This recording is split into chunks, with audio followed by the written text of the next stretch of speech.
بھی سناؤ، اپنے غم میں بھی سناؤ. بابا جان شمر نے جا، بابا جان شمر نے جا مارے تماچے منہ پر، بالیاں کھینچی میری کرتا ہوا خون میں تر. بابا جان دیکھو ذرا، بابا جان دیکھو ذرا.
محمد وآل محمد صلوات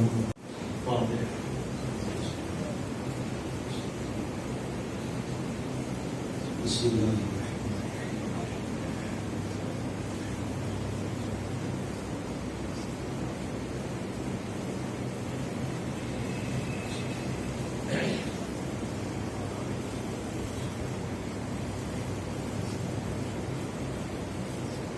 لا حول ولا قوة إلا بالله العلي العظيم أعوذ بالله من الشيطان اللعين الرجيم بسم الله الرحمن الرحيم الحمد لله الذي لم يتخذ صاحبة ولا ولدا ولم يكن له شريك في الملك ولم يكن له ولي من الذل وكبره تكبيرا الصلاة والسلام والتحية والإكرام على النبي الأمي القرشي الهاشمي مولانا ومولى الثقلين جد الحسن والحسين أبي القاسم محمد اللهم صل على محمد وعلى آله الأطيبين الأطهرين المعصومين المظلومين المنتخبين المنتجبين ولعنة الأبدية على أعدائهم وقتلتهم وغاصبي حقوقهم ومنكري فضائلهم أجمعين من الآن إلى يوم الدين أما بعد فقد قال الله الحكيم في كتابه الكريم وهو أصدق القائلين وقوله الحق بسم الله الرحمن الرحيم إنما يريد الله ليذهب عنكم الرجس أهل البيت ويطهركم تطهيرا اللهم صل على محمد وآل محمد اہل بیت اللہ کا یہ ارادہ ہے کہ تمہیں ہر طریقے کی نجاست سے پاک کر دے جیسا کہ پاکیزگی کا حق ہے۔ اس آیت کریمہ کے ذیل میں چند معروضات آپ کے خدمت میں پیش کروں تو ضرورت کی اجازت کے ساتھ اور آپ سامعین کی سماعتوں کو جلب کرتے ہوئے اپنی طرف جذب کرتے ہوئے انشاءاللہ تعالیٰ چند چیزیں ہیں اہل بیت علیہ السلام کے حوالے سے، چونکہ ہمارا ذکر اور ہماری گفتگو کا جو محور ہوتا ہے وہ اہل بیت علیہ السلام ہوتے ہیں۔ بہت دنوں کے بعد ایسا ہوا ہے کہ کوئی سائڈ سے فرنٹ پہ آیا ہے۔ ہمارے عباس بھائی ہمیشہ سائڈ پہ رہتے ہیں، پہلی مرتبہ فرنٹ پہ آئے۔ تو ضرورت ہے کہ انسان کوشش کرے کہ اپنی زندگی کو اہل بیت علیہ السلام کے نقش قدم پر چلنے کا عادی بنا دے، اس لیے کہ اہل بیت علیہ السلام ہی ہماری زندگی کا راستہ جو اللہ تک لے کے جاتا ہے اور آخرت میں ہماری نجات اور ہماری بالغی اور ہماری پرواز اور ہماری خدا رب کریم کی رحمت سے قریب ہونے کا ذریعہ ہے۔ وہ کامیاب ہو گئے جنہوں نے اہل بیت علیہ السلام کو اپنی زندگی کا عنوان بنایا، ٹائٹل بنایا، وہ کامیاب ہو گئے۔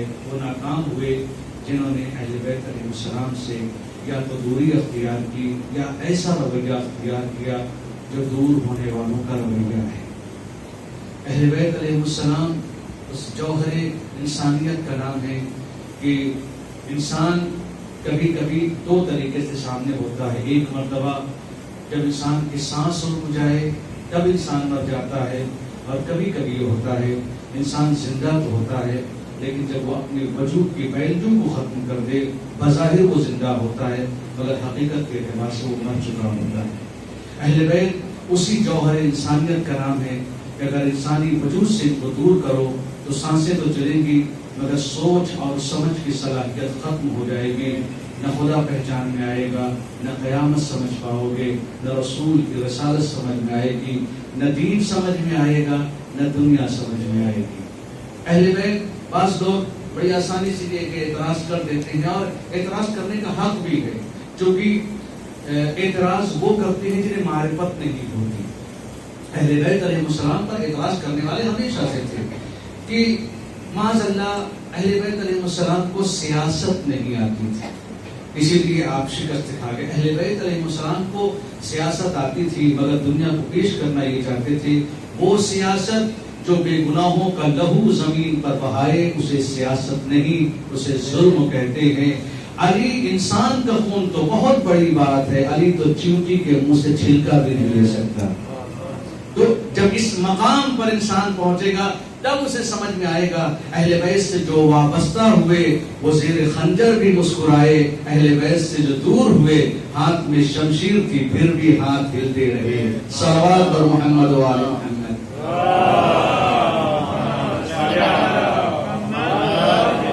یہ زندگی کی سب سے بڑی ضرورت اور آج کی سب سے بڑی ضرورت یہ ہے کہ ہم اہل بیت علیہ السلام کو پوری کائنات کے سامنے پیش کریں اپنی سمجھ کے اعتبار سے۔ بہلول دیوانہ ہو کر اہل بیت کی فضیلت کو بیان کر گیا اور ہم عقل مند ہو کر اہل بیت کی فضیلت کو گننے سے بھی ڈرتے ہیں۔ آپ دیکھیں بہلول جس کو آج ساری دنیا کے لیے دیوانہ تھا، دیوانہ نہیں، وہ دیوانگی میں دانائی کو پیش کر کے چلا گیا۔ اہل بیت کا یہ دیوانہ کہتے ہیں نا کہ میں کل آپ کے سامنے ایک بات کہی تھی کہ اگر محبت جنون تک نہ پہنچے تو وہ محبت نہیں ہے، اگر محبت انسان کی حد کو نہ توڑ دے تو وہ محبت نہیں۔ ایک لفظ ہی تو لکھا تھا، اسے کہتے ہیں جو مزاج معصوم کو پہنچائے پہچانے تب انسان کہیں معرفت کی سیڑھیوں کو طے کرتا ہے اور وہ اس بام معرفت کے اوپر اور اس چھت کے اوپر پہنچتا ہے جو عرفان کی چھت ہوتی ہے۔ بہلول اسی سیڑھیاں چڑھنے والے، معرفت کے سیڑھیاں کو چڑھنے والے اور اس عظیم عارف اہل بیت کا نام ہے جس نے ایک لفظ کو پہچانا، صرف جیم ہی تو لکھا تھا، اپنی سمجھ کے اعتبار سے جنون کو اختیار کیا۔ اور آپ تاریخ دیکھ لیجئے، ہارون رشید اتنا صاحبان عقل سے پریشان نہیں تھا جتنا اس دیوانے سے پریشان تھا۔ وجہ کیا تھی؟ کہا اس لیے کہ حقانیت اہل بیت کو پہنچانے کے لیے وقت کو نہ دیکھو، زمانے کو نہ دیکھو، مزاج کو نہ دیکھو، جہاں بھی موقع ملے اہل بیت کو پہچانواتے چلے جاؤ۔ اس لیے نہیں کہ انہیں منصب چاہیے، اس لیے نہیں کہ انہیں دولت چاہیے، اس لیے نہیں کہ انہیں خلافت چاہیے۔ اگر خلافت چاہیے ہوتی تو بنی امیہ جب تہوبالا ہو رہے تھے، بنی عباس اٹھ رہے تھے، بنی عباس تو اہل بیت کا سہارا لے کر اٹھ رہے تھے، کیا ضرورت تھی اہل بیت علیہ السلام کو گوشہ نشین ہو جانے کی؟ امام محمد باقر علیہ السلام آ جاتے، ٹھیک ہے ہمارے نام سے حکومت دے رہے ہو تو ہمیں حکومت دے دو، مگر جب دنیا کی دوڑ میں لگی ہوئی تھی، یہ انسانیت کی تربیت کر رہے تھے اور یہ بتا رہے تھے دنیا کو حاصل کرنا یہ اہل دنیا کا کام ہے، ہم دنیا اس لیے چاہتے ہیں تاکہ تمہیں دین سے ملا دیں، ہمارا مقصد یہ ہے تاکہ تمہیں دین سے ملا دیں، تمہیں اللہ سے ملا دیں، لہذا ضرورت ہے ایک لفظ کے ذریعے سے بہلول نے آج ہماری ضرورت ہے۔ آج کیسے پہچانوائیں؟ آج یہ جو زمانہ چل رہا ہے عقیدت کے اوپر، عقیدوں کے اوپر حملہ ہو رہا ہے، اور افسوس کی بات ہے واقعی جہاں پر کتابیں بھری پڑی ہیں، جہاں پر روایتیں بھری پڑی ہیں، جب دنیا کا کوئی طبیب نہ ہو تو اہل بیت کو اپنا طبیب بناؤ، جب دنیا میں کوئی ڈاکٹر نہ ہو تو اہل بیت کو اپنا ڈاکٹر بناؤ۔ یہ تنہا روحوں کا علاج نہیں کرتے، یہ جسم اور روح سب کا علاج کرتے ہیں، اس لیے کہ یہ کن کا اختیار رکھتے ہیں۔ اس میں کسی کو ولایت تکوینی یعنی کن کا اختیار رکھتے ہیں، ذاتی نہیں ہے، اللہ نے ان کو عطا کیا ہے۔ یہ جو چاہیں تو زمین و آسمان تہوبالا ہو جائے، یہ جو چاہیں تو نظام ہستی، چونکہ ہستی کے وجود کی اصل وجہ اہل بیت علیہ السلام۔ بس بڑی احتیاط کے ساتھ لوگ جملے اختیار کرتے ہیں کہ وہ کہتے ہیں نا کہ وہ غلو نہ کریں، کیوں کرنا؟ بہت سے لوگ یہ لفظ استعمال کرتے ہیں اہل بیت کی شان میں، غلو نہ کریے، غلو۔ سوال یہ ہے بالکل اہل بیت علیہ السلام کے حق میں حد سے زیادہ تجاوز تب ہے جب انسان انہیں خدا مان لے، اس کے علاوہ یہ کیا ہیں ابھی میں آپ کے سامنے بیان کروں گا۔ ان کی حقیقت کو پہچانے انسان کہ ان کی عظمت کیا ہے۔ قرآن جن کا شاہد ہو، قرآن جن کی فضیلتوں کا شاہد ہو، قرآن جن کی حقانیت کی شاہد ہو۔ عزیزان گرامی بس ایک جملہ کہوں گا، جب آپ، میں بار بار مثالیں دیتا رہتا ہوں، عزیزوں اندھیرے کی خطا نہیں ہے کہ وہ بڑھتا چلا جا رہا ہے، مصیبت یہ ہے کہ آپ نے چراغ کی روشنی کم کرنی شروع کر دی۔ اگر آپ اندھیروں کو مٹانا چاہتے ہیں تو اہل بیت کا ذکر کریں، اہل بیت کو پوری دنیا میں عام کریں۔ ڈرنے کی ضرورت نہیں کہ یورپ والے، ابھی کسی سال میں جب انڈیا میں اشرا پڑھ رہا تھا تو کسی بچے نے آ کر پوچھا کہ مولانا یہ جو محرم میں ہم کچھ کام کرتے ہیں، یہ بڑے بڑے جلوس اور یہ ماتم، یہ سینہ زنی، یہ کھلانا یہ پتہ نہیں لوگوں کو اچھا لگتا ہوگا کہ نہیں اچھا لگتا ہوگا۔ یہ جو روشن فکر، آج ہم بھی افسوس کے ساتھ یہ کہنا پڑ رہا ہے، ہم بھی کہیں نہ کہیں روشن فکروں کے جالے میں آ گئے۔ وہ بے دین جو ہر چیز کو اپنے نگاہ عادی سے دیکھنا چاہتے ہیں، اگر ان کی نگاہوں سے تم دیکھو گے کائنات کو تو کائنات نظر آئے گی، خالق کی کائنات نظر نہ آئے گا۔ آج یہی دہیجہ اور کمیونزم کی یہی تو پرابلم ہے، وہ کہتے ہیں جو دکھتا ہے وہی خدا ہے، لہذا دنیا کا کوئی دکھنے والا خالق ہے نہیں، لہذا یہ خود بخود وجود میں آ گئی ہے، یا اس کا کوئی ایک سسٹم ہے جس کی وجہ سے یہ آ گئی ہے، ان کے پیچھے پڑو گے تو حقیقتوں کو کھو دو گے۔ لہذا اہل بیت کی عزاداری کے لیے یہ نہ دیکھو کہ دنیا کیا کہہ رہی ہے۔ میں نے اس بچے سے کہا بیٹا کون کہتا ہے یہود و نصارہ انہیں ہماری عزاداری سے چڑھ گئی؟ قرآن سے پوچھیں انہیں کس سے چڑھ ہے؟ وہ ہر چیز سے۔ ابھی یورپ میں آپ جا کے دیکھیے، وہ تو بکرے کی قربانی کاٹنے کو منع کر رہے، کہتے ہیں وہ جو کھانا ہی ہے تو اس کو شوق لگاؤ بکری کا اور اس کے بعد اس کو کھا لو، کاٹنے کی کیا ضرورت ہے؟ جب آپ کو کھانا ہی ہے تو ذبح کہ بھائی 4 رکھ آپ نے کاٹ دیا، وہ تڑپ رہا ہے، اس کے بعد آپ کو کھانا ہے، تو آپ ان کے اعتبار سے تو وہ لگائیے بجلی کا کرنٹ اور اس کو مار دیجیے، کھا لیجیے۔ آپ کیوں 4 رگے کاٹتے ہیں؟ یہ آپ سمجھتے ہیں، وہ نہیں سمجھیں گے۔ دین کی ہر بات عقل اگر سمجھ پاتی تو اللہ انبیاء اور اولیاء کو اس دنیا میں بھیجتا ہی نہیں۔ عقل انسانی کی ایک حد ہے، اس سے آگے وہ سوچ نہیں سکتی۔ اب جہاں سے وہ سوچ نہ پائے وہیں سے دین آ کر بتاتا ہے۔ اس کا مطلب یہ، میں نے کہا بیٹا قرآن کیا کہہ رہا ہے؟ قرآن یہ کہتا ہے کہ اس سے اگر یہ نہ کرو گے تو یہ راضی ہو جائے گے۔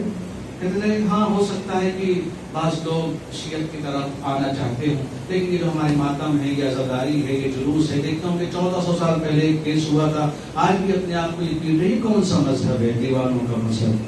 میں نے کہا ان کو تمہارے ماتم سے چڑھ نہیں ہے، اور جو یہ کہے کہ ماتم سے چڑھے ان کو قرآن کی یہ آیت دکھا دینا۔ قرآن کہتا ہے وَلَن تَرْضَىٰ عَنْكَ الْيَهُودُ وَلَا النَّصَارَىٰ حَتَّىٰ تَتَّبِعَ مِلَّتَهُمْ۔ اے رسول، یہ یہود و نصارہ آپ سے راضی ہو ہی نہیں سکتے جب تک کہ آپ ان جیسے نہ بن جائیں۔ مشکل ان کی آپ کا ماتم نہیں، آپ کا اسلام ہے۔ لہذا جن دن آپ آج جو ہماری مصیبت سماج کی یہ ہے کہ ہماری لڑکی کسی اچھے اسکول میں پڑھنا چاہتی ہے، کافرین نے کہا حجاب اتار دو، اور ہمیں بھی لگتا ہے کہ حجاب اتار دیں گے تو ہم ترقی پا جائیں گے۔ حجاب اتارنے سے ترقی نہیں، کسی بگڑے ہوئے ماحول میں خود کو بگاڑ دینا کمال نہیں ہے، بگڑے ہوئے ماحول کو بنا دینا کمال ہے۔ تب انسان با کمال ہے جب بگڑے ہوئے ماحول کو سدھار دے۔ ہمارے لیے اہل بیت علیہ السلام بہترین زینت ہے۔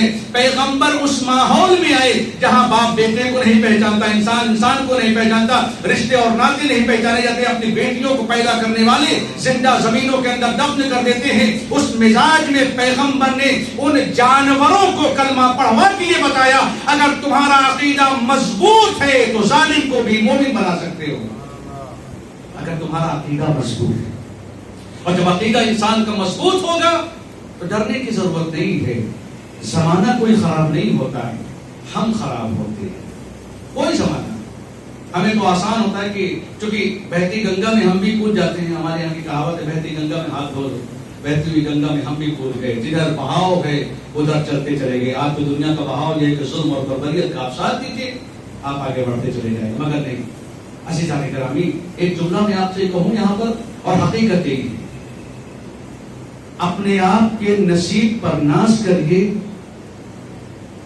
یہ نہ سوچیے کہ آپ کو اہل بیت کی محبت مل گئی، اپنے نصیب پر ناز اس لیے کریے کہ آپ کو مائیں اچھی مل گئی، ورنہ دنیا کی ہر ماں بچے کو پیدا کرتی ہے۔ نصیب پر اس لیے ناز کریے کیونکہ آپ کو مائیں اچھی مل گئی، کیونکہ میں آپ کو بتاؤں جتنا دین کی طرف عورتیں شدت کے ساتھ دین کو اختیار کرتی ہیں اتنا مرد نہیں کرتے۔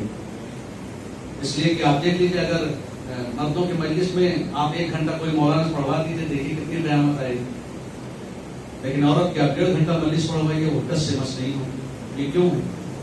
ذکر اہل بیت تو ہمیں سننا چاہیے، انہیں بھی سننا چاہیے. تو مزاج میں فرق کہاں سے آیا؟ کیا مزاج میں فرق یہ ہے کہ ہمارے یہاں کہا جاتا ہے عزاداری، ہندوستان میں خاص طور سے، پاکستان میں بھی کہا جاتا ہوگا ایسے ہی کہ عزاداری عورتوں کی وجہ سے بھاگتی ہے. حقیقت میں مرد سوچتا ہے اگر مجلس دیر ہو گئی تو نوحہ چھوڑو، مجلس چھوٹی ہو گئی تو نوحہ پڑھو. ہمارے یہاں یہ ایک مجلس عورتیں کرتی ہے 1 گھنٹے کی. کبھی کبھی مرد بھی سوچتے تھے دیر مجلس کہاں کرنے چلی گئی تھی. عزیزان گرامی، آج ہماری زبان پر جو ذکر حسین ہے یہ ہم نے حاصل نہیں کیا ہے، ماں کے دودھ سے ہم نے پیا ہے. تو جب ماں کی گھٹی ذکر حسین بن کر ہمارے رگوں میں اترے گی تو بچہ اگر پہلی مرتبہ بولے گا تو ماں بولے گا، اور پہلی مرتبہ ہاتھ اٹھائے گا تو یا حسین بولے گا. صلوات پر محمد و آل محمد.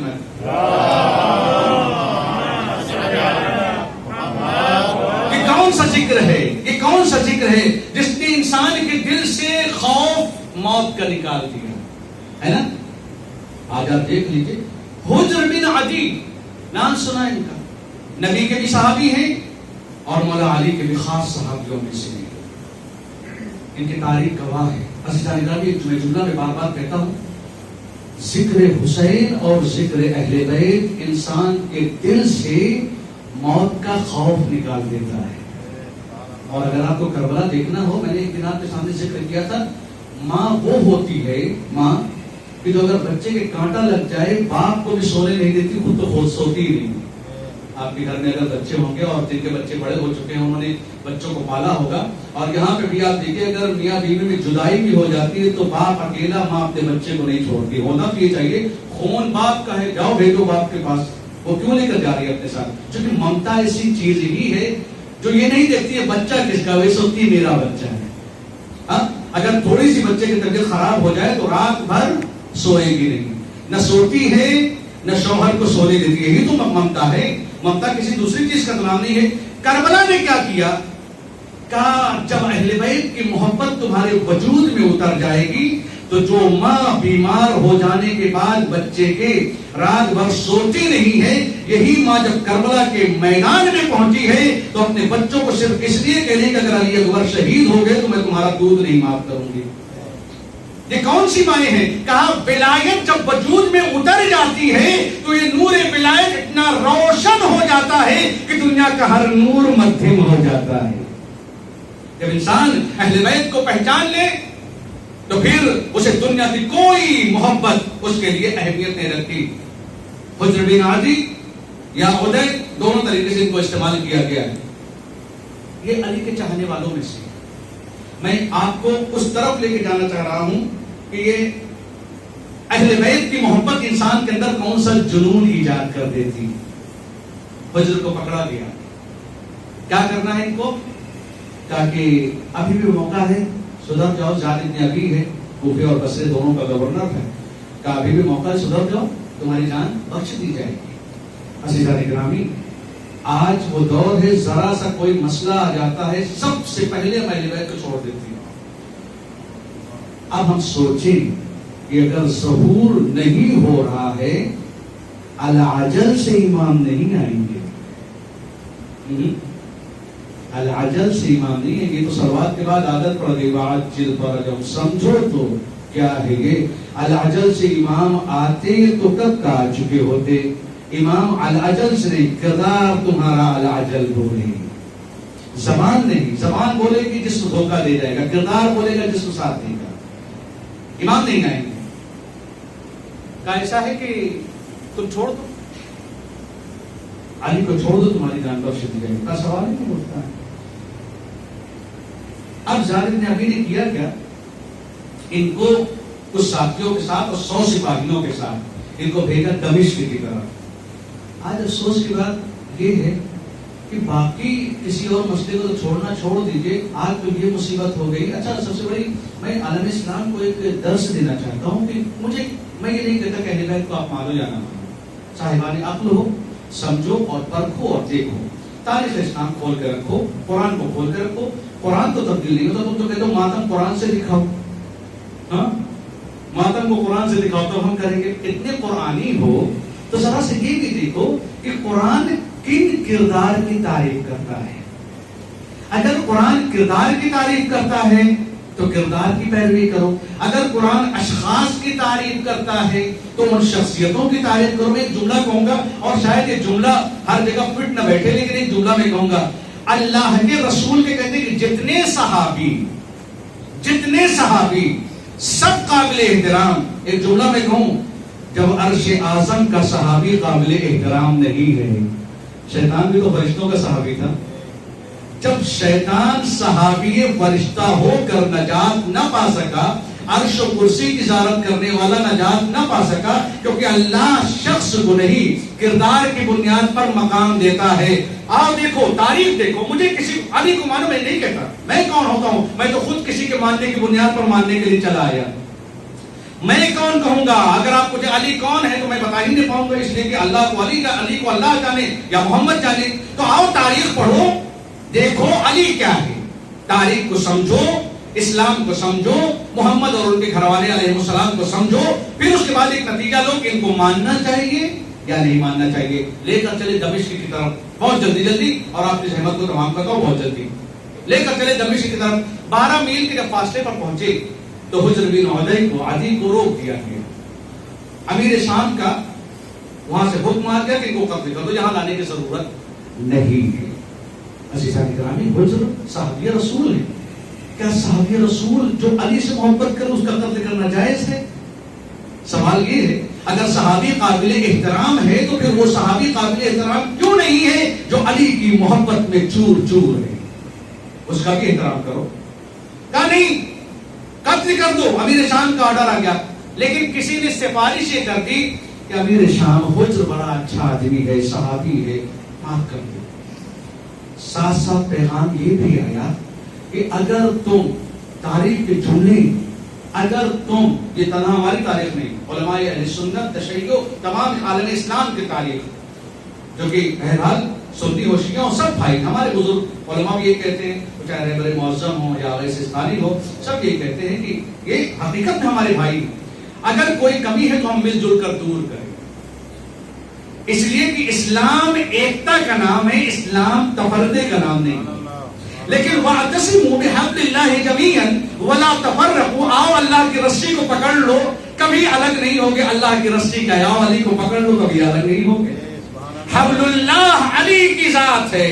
اگر آپ کہیں قرآن ہے تو قرآن تو سب پکڑے ہوئے ہیں، الگ کیوں ہے؟ کہ حبل اللہ قرآن ہے، مگر اس کے ساتھ علی بھی ہے.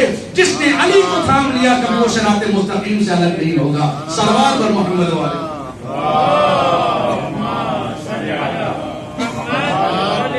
حجر کو کا ایک شرط ہے، حجر تمہیں معاف کر دے. دیکھیے یہاں پر کسی عالم نے یہ نہیں کہا، آج تک کسی نے آپ سنا کہ کسی نے یہ کہا ہو کہ ان کو مان لینا چاہیے ہلاکت ہے. ابھی ہم تو خدا بھی چھوڑ دیں تو کوئی پرابلم نہیں، جان پر آ جائے. کیا حجر کو پتا نہیں؟ کیا سعید بن جبیر کو پتا نہیں ہے؟ کیا ان سب اصحاب کو پتا نہیں ہے کہ علی کی محبت اگر قتل کی وجہ بن رہی ہے تو چھوڑ دو علی کو؟ ہاں، تاریخ گواہ 7 لوگوں نے کام کیا وہی جو حجر سے چاہتے تھے. حجر ہم تمہیں معاف کر دیں گے، مگر ایک شرط ہے. وہ کیا ہے؟ علی کو برا بھلا کہہ دو، سب کو شرم. علی کو برا بھلا کہہ دو. کہا پاگل ہو گئے ہو؟ زندگی کی خاطر علی کو برا بھلا کہہ دو، اسے کہتے ہیں محبت. زندگی کی خاطر علی کو برا بھلا کہہ دو کہ میں زندہ رہ جاؤں. اب آئیے، سوال یہ اٹھتا ہے، میں اپنی آخری منزل کے اوپر سوال یہ اٹھتا ہے نثار بھائی کہ جب سامنے زندگی کھڑی ہے، ایک جملہ کہنا ہے، مولا کائنات کو برا بھلا کہنا ہے، جینے کا موقع مل جائے گا. اس چیز کو آپ اختیار نہیں کریں گے تو مار دیے جائیں گے. تو کیا یہ صاحبان عقل جن کی نگاہوں کے سامنے قرآن نازل ہوا، جن کی نگاہوں کے سامنے پیغمبر اسلام کی زندگی گزری ہے، جن کی نگاہوں کے سامنے شریعت آئی ہے، ان کو پتہ نہیں ہے کہ زندگی اتنی اہم ہے کہ زندگی کو پانے کے لیے ذرا سا دو جملے کہہ دو، تقیہ کر لو، کیا ضرورت ہے علی کے بارے میں کچھ نہ کہنے کی وجہ سے اپنی زندگی کو نقصان میں ڈال رہے ہو؟ سورہ آل عمران کی طرف آئیے، سورہ آل عمران کیا فرماتا ہے؟ وَلَئِن، سنیے گا اور نتیجہ پہنچا دوں گا، وَلَئِن قُتِلْتُمْ فی سبیل اللہ او متم لمغفرۃ من اللہ ورحمہ اجر مما یجمعون۔ قرآن کہہ رہا ہے اگر تم اللہ کی راہ میں قتل کر دیے گئے، اگر تم اللہ کی راہ میں مر گئے تو اللہ کی طرف سے لمغفرۃ من اللہ ورحمہ، تو اللہ کی طرف سے مغفرت بھی ہے، رحمت بھی ہے، اجر مما یجمعون، اس تمام اجر سے کہیں زیادہ جو زندگی بھر تم اکٹھا کرتے رہی، ساری زندگی نماز پڑھی، روزے رکھے، حج کیا، زکات کی، خمس نکالا، فلانا کیا، حماقت کیا، سارا سب کچھ ایک طرف، اللہ کی راہ میں قتل ہو جانا یا اللہ کی راہ میں مر جانا یہ اس تمام نیکی سے بہتر ہے جو ایک شمشیر گلے پر لگے اور تم سب کے سب ختم ہو گئے، یہ اجر اس سے بھی بہتر ہے۔ کسی نے آ کر باقر العلوم امام باقر علیہ السلام صلوات پڑھتے ہیں،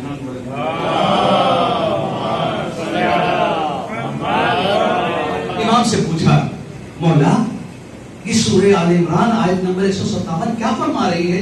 وَلَئِن قُتِلْتُمْ فِي سَبِيلِ اللَّهِ أَوْ مُتُّمْ لَمَغْفِرَةٌ مِنَ اللَّهِ وَرَحْمَةٌ، یہ جو ساری چیزیں ہیں اجر مما یجمعون، یہ سب جو بتایا جا رہا ہے کہ اگر تم اللہ کی راہ میں مر گئے، اللہ کی راہ میں قتل کر دیے گئے تو ہر نیکی سے بہتر ایک قتل ہو جانا، ایک بار کا مر جانا، اللہ کی زندگی کی ہر نیکی جو تم نے کمائی ہے اس سے بہتر ہے۔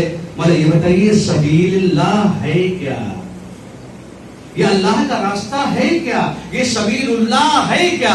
امام نے فرمایا تم نہیں جانتے یہ سبیل اللہ کیا ہے؟ آواز دی، بہار و انوار کی روایت ہے، آواز دی نہیں یبن رسول اللہ، ہم نہیں جانتے یہ سبیل اللہ ہے کیا؟ اگر آپ بتائیں تو ہم جان جائیں گے۔ آواز دی یہ سبیل اللہ علی اور ان کی ذریت ہے، اسے سبیل اللہ کہتے ہیں۔ اب جو بھی علی کی ولایت میں مر جائے، جو بھی علی کی ولایت میں شہید ہو جائے، اس کا درجہ ہر مقام سے بلند والا ہے۔ اب تو سمجھو یہ راہ علی میں مرنے والے دیوانے نہیں تھے، سبیل اللہ پر قتل ہو رہے تھے۔ صلوات بر محمد و آل محمد۔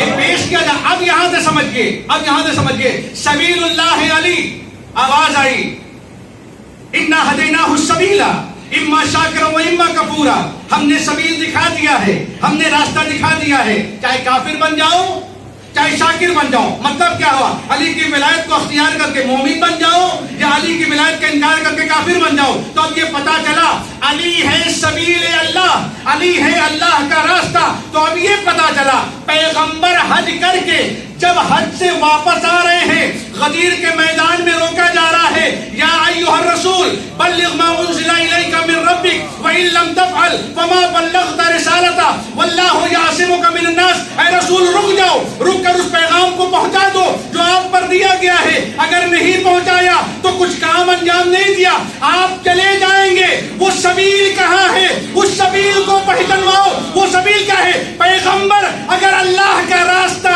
نہ دکھایا تو کچھ نہ کیا۔ پیغمبر غدیر میں علی کی ولایت نہیں، سبیل اللہ دکھایا۔ ایک پیغمبر، انسان سمجھے اہل بیت ہیں کیا؟ اہل بیت کی عظمت کو سمجھنے کے لیے کلیجہ ہونا چاہیے۔ اہل بیت کی مانگی ہوئی محبت نہیں کہلاتی، جو قربانی نہ دے وہ محبت نہیں ہوتی۔ کہتے ہیں نا ہمارے سماج میں یہ مشہور ہے، میاں بیوی کا رشتہ، اگر خدا نہ خواستہ کسی کی بیوی بیمار ہو جائے اور وہ بیماری کے بعد کہے کہ جاؤ تم اپنے مائکے چلی جاؤ، تو انسان کہتے کیسا بھی غیرت شوہر ہے، جب تک وہ ٹھیک تھی گھر میں رکھا، آج وہ بیمار ہے تو اس کے ماں باپ کے پاس بھیج رہے ہو۔ مگر آپ یہ بتائیے، ایک جملہ میں کہوں گا، آپ یہ بتائیے کیا کسی ماں باپ نے یہ کہا ہے اپنی بیٹی سے کہ تم بیمار ہو اپنے شوہر کے گھر چلی جاؤ؟ ہاں بلکہ ہوتا یہ ہے کہ جب بیٹیاں بیمار ہو جاتی ہیں تو ماں باپ خود کہہ دیتے ہیں بیٹا میرے پاس آ جاؤ، ہم تمہارا یہاں پر دیکھ بھال کر لیں گے. ہوتا یہ ہے کہ ماں باپ خود اس عمر میں پہنچ چکے ہوتے ہیں کہ ان کی کوئی دیکھ بھال کرے. تو کیا مطلب ہوگا؟ کیا ماں باپ کی محبت یہ ہے کہ وہ محبت کو سمجھتے ہیں جس محبت میں قربانی نہ ہو وہ محبت نہیں ہے. جو محبت قربانی نہ دے سکے وہ محبت نہیں ہے. اس لیے کہ آج کی محبت کیا ہے؟ تم ہماری تعریف کرو. وہ فارسی میں کہتے ہیں تم ہمارا حاجی بے گو من تمہارا حاجی بے گویم، تم ہماری تعریف کرو ہم تمہاری تعریف کریں. یہ محبت نہیں، تجارت ہے. محبت وہ ہے جس میں لین دین نہیں صرف دینا ہوتا ہے. جس میں لین دین نہیں صرف دینا ہوتا ہے، اور جہاں پر لین دین آ جائے اسے تجارت کہتے ہیں. اہل بیت نے اپنے چاہنے والوں سے، جو ان کے چاہنے والے تھے، ان کے نام پر قتل ہوتے گئے، کوئی اجر نہیں چاہیے تھا. اور اہل بیت نے جب کسی کو عطا کرنا شروع کیا، عزیزان اکرامی یہ وہ ذات ہیں، ایک جملہ اگر یہ دینے پر آتے ہیں ان کو بتانے کی ضرورت نہیں ہوتی. اور وہ آپ کو پتہ ہی ہے کہ جب چوتھی امام سے ہمیشہ ایک انسان ملنے جاتا تھا تو کبھی کبھی عورتیں کہہ دیتی ٹھنڈا پانی چھوڑ کے جا رہے ہو وہاں کے پاس، ملے گا کیا؟ یہ دھندا کرو، ادھر پیسے ملتے، وہاں ہر سال خرچ کر کے وہاں پہنچ جاتے ہو، وہاں کیا ملتا ہے؟ کبھی بعض لوگ ہمارے یہاں بھی کبھی کبھی سوچ لیتے ہیں کہ پیسہ ہوگا تو جائیں گے. الحمدللہ لاکھوں کروڑوں میں کھیلتے ہیں، مگر اس کے باوجود کہتے ہیں کہ ابھی دیکھیے پیسہ ہو جائے گا تو عربین پہ جائیں گے، زیارت پہ جائیں گے، کربلا جائیں گے، نجف جائیں گے. اور کچھ ایسے ہوتے ہیں جو اپنی ساری زندگی کی کمائی کو لٹا دیتے ہیں ایک بار روزے کی زیارت کے لیے. ہاں ہوتا یہی ہے نا. تو یہ کہاں ہے؟ کہا اس لیے کہ یہ ہر چیز کو پیسے کے ترازو میں تولتا ہے. بیوی نے بھی، اس کی ماں نے مومن کو پیسے کے ترازو پر تولا اور کہا جاتے تو ہر بار ہو، ادھر گھاٹا کرتے ہو، بازار بند ہو جاتا ہے، ان کے اوپر کام کرنے والوں کے اوپر بھروسہ نہیں، وہاں سے واپس آتے ہو کتنا نقصان ہوتا ہے، کیا فائدہ ہے. ایک مرتبہ پہنچا، جیسے ہی امام کے ساتھ ساتھ ہے، امام نے کہا کچھ بتا دیں، بڑا ٹینشن میں لگ رہے ہوں. اور ظاہر سی بات ہے گھر کا ٹینشن جو ہوتا ہے تو باہر بھی کبھی کبھی ظاہر ہو جاتا ہے. اسی لیے جو گھر میں سکون والے ہوتے ہیں ان کے چہرے کھلے کھلے ہوتے ہیں. گھر کا ٹینشن بات ہے باہر بھی ظاہر کر دیتا ہے. تو کہا ٹینشن میں ہو. اب امام دیکھیں سوال اس کو بتایا جاتا ہو جو سوال سننے کا عادی ہو. ولایت یعنی تکوین کے مقام پر اگر امام وقت چاہ لے تو اسے بتانے کی ضرورت نہیں ہے. وہ انسان کی جو نسلوں کو پہچانتا ہو اسے زبان سے بیان کرنے کی ضرورت نہیں ہے. کہا آؤ. اب امام کوئی بتا نہیں رہے، آؤ میرا ہاتھ دھلاؤ. وہ پہنچا، امام کا ہاتھ دھلا رہا ہے. نارملی تو ہوتا ہے ہاتھ دھلا کے وہ واپس آ گیا. امام نے کہا جاؤ جہاں پہ میرا ہاتھ دھویا تھا وہاں پہ کچھ تمہارے لیے رکھا ہے. جا کر دیکھتا ہے تو یاقوت اور لال وہاں پر موجود ہے، بہترین موتیاں وہاں پر موجود ہے. کہا مولا یہ کہا جانا تو اپنی بیوی کو دے دینا. جانا تو اپنی بیوی کو دینا. بتانا ہے کیا کرے؟ ہم تمہاری محبت کو دولت کے معیار پر پرکھتے نہیں ہیں. ہمارے اختیار میں کائنات کا ہر ذرہ ہے. یہ تو پانی تھا جسے ہم نے موتیوں میں تبدیل کیا. اگر ہم ارادہ کر لیں تو سمندر سونے کے ہو جائے. صلوات بر محمد و آل محمد. یہ ہے اہل بیت علیہ السلام. تو جب ان کا عشق انسان کے دل میں آتا ہے تو پھر انہیں کسی چیز، کربلا اسی چیز کا معیار ہے. کربلا جس نے انسانیت کو درس زندگی دیا. حقیقت میں کیسے موت کی جگہ درس زندگی بن گئی. کربلا تو موت کا کارزار ہے. کربلا میں تو حق پرست ایک بھی نہیں بچے، باطل پرست سب ایسے ہی لے لہا رہے. مگر کربلا زندگی بن گئی اس لیے کہ پھر وہی بات آ جائے گی. وہ زندگی جس میں اللہ کی معرفت ہو وہ زندگی ہے، اور جس زندگی میں اللہ کی معرفت نہ ہو وہ زندگی موت سے بدتر ہے. کس مقام پر امام نے بار بار لکھا جس کو جہاں جانا ہو چلا جائے، صرف میرے خون کے پیاسے. مگر ہوا کیا ارباب اعزاز؟ ہوا کیا؟ تاریخ اٹھا کر دیکھ لیجیے. امام نے چراغ بھی بجھا لیے کہ جس کو جہاں جانا ہو چلا جائے. مگر جب چراغ جلا ہے تو حالت یہ ہے کہ سب سے پہلے جوان بھائی کھڑا ہوا ابو بکر عباس. مولا ہم کہاں چلے جائیں؟ لوگ کہیں گے کہ اپنے آقا و مولا کو چھوڑ کر چلے گئے. امام کا یہ بھائی جانباز جیسی اپنی جگہ سے کھڑا ہوا. آپ بیٹھے ہیں، جیسی آپ بیٹھے اصحاب کی باری ہے. مسلم ابن اسدہ کھڑے ہو رہے, حبیب ابن مظاہر کھڑے ہو رہے, زہیر بن کھڑے ہو رہے. مولا کہاں چلے جائیں؟ مولا آپ جانے کو کہہ رہے ہیں, سنیے محبت کیا ہے. مولا آپ جانے کو کہہ رہے ہیں. مولا اگر 70 مرتبہ بھی مارے جائیں, زندہ کیے جائیں, تو آپ کی مدد سے ہم اپنے آپ کو دور نہیں کریں گے. آپ یہ سوچیں, ایک جملہ میں آپ سے کہوں گا, یہ اہل بیت کے چاہنے والے یہ کیوں کہہ رہے ہیں کہ 70 مرتبہ مارتے جائیں؟ آپ جائیے, علماء موجود ہے, عالم بزرگوار یہاں پر تشریف فرما ہے, پوچھیے گا کہ موت کا وقت کیسا ہوتا ہے. اگر کسی مردہ کو زندہ کر یہ کہا جائے کہ تم زندہ ہو جاؤ, تو بعض جگہ یہ کہا جاتا ہے, بزرگان یہ کہتے ہیں کہ وہ اس لیے زندہ نہیں ہوتے اور نہیں ہونا چاہتے کیونکہ وہ موت کے وقت کی تکلیف برداشت نہیں کرنا چاہتے. لہذا کہتے ہیں ہم مرے رہے تو بہتر ہے. یہ کربلا میں کون سا جنون تھا, یہ کربلا میں کون سا عشق تھا. مولا ایک تکلیف کیا, اگر آپ کی محبت میں 70 مرتبہ سر کاٹ دیے جائے, گھوڑوں سے لاشیں پامال کر دیے جائے, مولا پھر بھی آپ کی محبت سے ہم اپنے آپ کو پیچھے نہیں کریں. کربلا میں بہت سے واقعات ہوئے ہیں جو کربلا کی بنیاد کو ہلا گئے. اسی میں سے ایک ہے امام حسین صاحب السلام کی بہت سے مصیبتیں ہیں. آپ دیکھیں, میں نے کل آپ کے سامنے عرض کیا تھا کہ مولا امام حسین کی ایک مصیبت جناب علی اکبر کے جنازے کے اوپر ہے, اور عجیب مصیبت ہے جس کو علماء نے کہا جناب زینب اسی لیے آ گئی تھی کیونکہ اگر جناب زینب جناب علی اکبر کی لاشیں پر پہلے نہ پہنچ جاتی تو امام حسین شاید مر جاتے. لہذا جناب زینب پہلے پہنچ گئی تاکہ غیرت دار بھائی کو بہن دکھ جائے اور اپنی بہن کو خیمے میں لے کر آئے اور علی اکبر کا غم کم ہو جائے. لیکن ایک جملہ اور ہے, علماء لکھتے ہیں کہ کچھ چیزیں اور ہیں کربلا میں جو بہت بڑی مصیبت آ گئی ہے. اہل حرم کے کربلا کی طرف آنے کا واقعہ ہے اور کربلا کی طرف آنے کا زمانہ ہے. آزاداروں, ایک جملہ اور ہے جو کربلا میں تمام شہداء کو امام حسین علیہ السلام نے گند شہیدہ میں لا کر رکھا, لیکن ایک اور شہید ہے جس کی شہادت نے امام حسین کو یہ کہنے پر مجبور کر دیا, علی اصغر میں تمہارے قاتل سے بدلہ لینے جا رہا ہوں. اتنی شدت کا غم امام حسین کے اوپر علی اصغر کی شہادت سے طاری ہوا.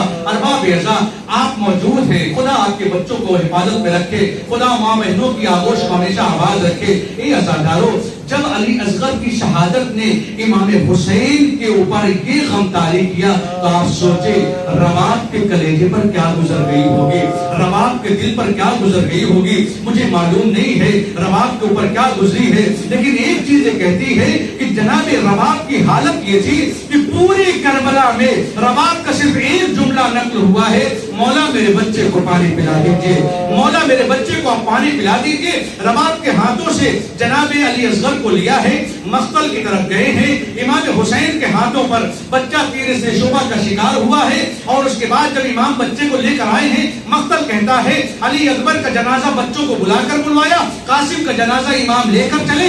لیکن جب علی اصغر کا جنازہ لے کر چلے ہیں, مقتل سے خیمے کی طرف جاتے تھے, خیمے سے واپس مقتل کی طرف جاتے تھے.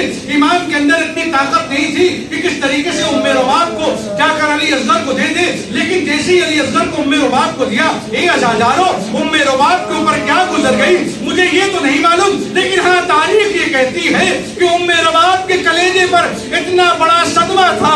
علی اصغر کا جو صدمہ تھا وہ رباب تو برداشت نہیں کر پا رہی تھی, لیکن جب زندان شام میں سکینہ کی شہادت ہو گئی, تاریخ کہتی ہے جب لٹا ہوا قافلہ آزاد ہوا ہے اور سامان سفر ملنے لگا, چادریں آنی شروع ہو گئی, انہی سامان میں علی اصغر کا گہوارہ بھی تھا, علی اصغر کا جلا ہوا جھولا بھی تھا. رباب چلی ہے سکینہ کی طرف جھولے کو لے کر, اے سکینہ اٹھو چلو, مدینہ نہیں چلو گی. ہائے رباب, تاریخ کہتی ہے رباب شام کے بعد زندہ نہ رہی, اور بات تاریخ یہ کہتی ہے 1 سال تک صرف جناب رباب زندہ رہی ہے, اور جہاں بیٹھتی تھی وہاں پر سایہ نہیں تھا. سید سجاد نے کہتے تھے اے اماں آ جاؤ, ایک جملہ کہتی تھی اے بیٹا میں سائے میں کیسے آ جاؤ, میرا والی و والد کربلا کے میدان میں بے سایہ پڑا ہے. ہائے رباب, بچی زندان شام میں, علی اصغر کربلا کے میدان میں, سکینہ کی ماں, تمہاری گودی بھی اجڑ گئی, تمہاری مانگ بھی اجڑ گئی.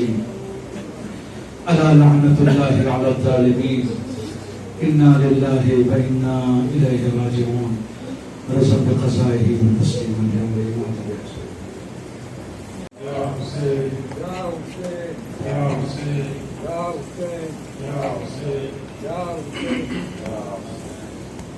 بازار کی منظر کو اپنے کھلے سر کو بھولی نہیں میں بازار کے منظر کو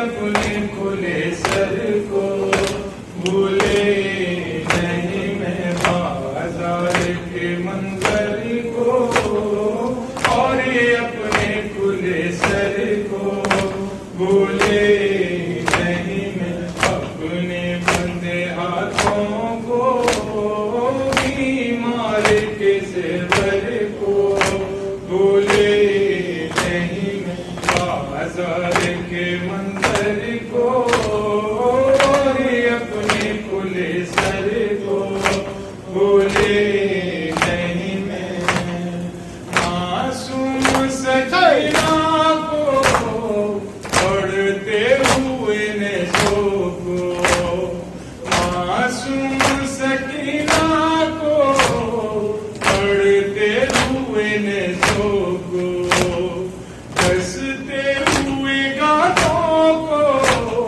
بے رحم تماچوں کو دستے ہوئے کانوں کو کھینچتے ہوئے گوہر کو بھولے نہیں میں بازار کے منظر کو اور اپنے کھلے سر کو بھولے نہیں میں بازار کے منظر کو اور اپنے کھلے سر کو بھولے نہیں میں ایک چاند تھا بدلی میں چھپتا تھا نکلتا تھا پردہ در خیمہ کا اٹھتا تو بھی گرتا تھا وہ خیمہ لیلا سے آئے رخصت اکبر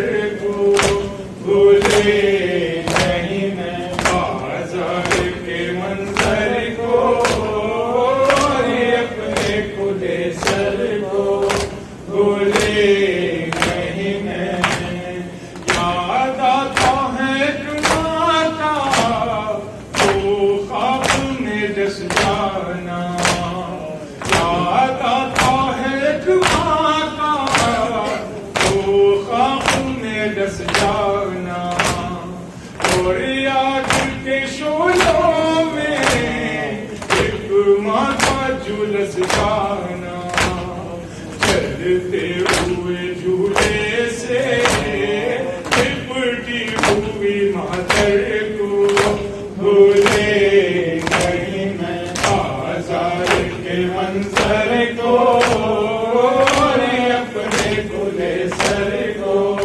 بھولے نہیں میں بازار کے منظر کو اور اپنے کھلے سر کو بھولے نہیں میں اٹھتی ہوئی آندھی کو دہشت کو بیاں کو چھپتے ہوئے سورج کو تاریخی یہ میدان کو چلتے ہوئے خنجر کو ایسے تیرے سر کو بھولے نہیں میں بازار کے منظر کو اور اپنے کھلے سر کو بھولے نہیں میں بازار کے منظر کو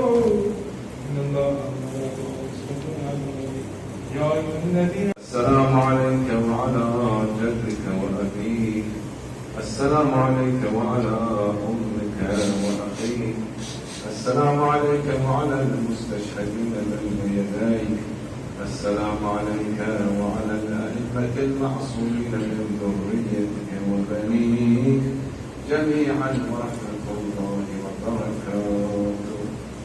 السلام عليك يا مولانا يا غريب الغرباء يا كون الحجج يا أبا الحسن علي بن موسى الرضا المرتضى وعلى أختك فاطمة المعصومة ورحمة الله وبركاته. السلام عليك يا مولانا يا بقية الله يا حجة الله. السلام عليك يا مولانا يا صاحب العصر والزمان يا إمامنا وإمام الإنس والجان. عجل الله تعالى فرجك سهل الله تعالى مخرجك وظهورك ورحمة الله وبركاته. صلوات بابا جون حدد بجون بابا جون حدد بجون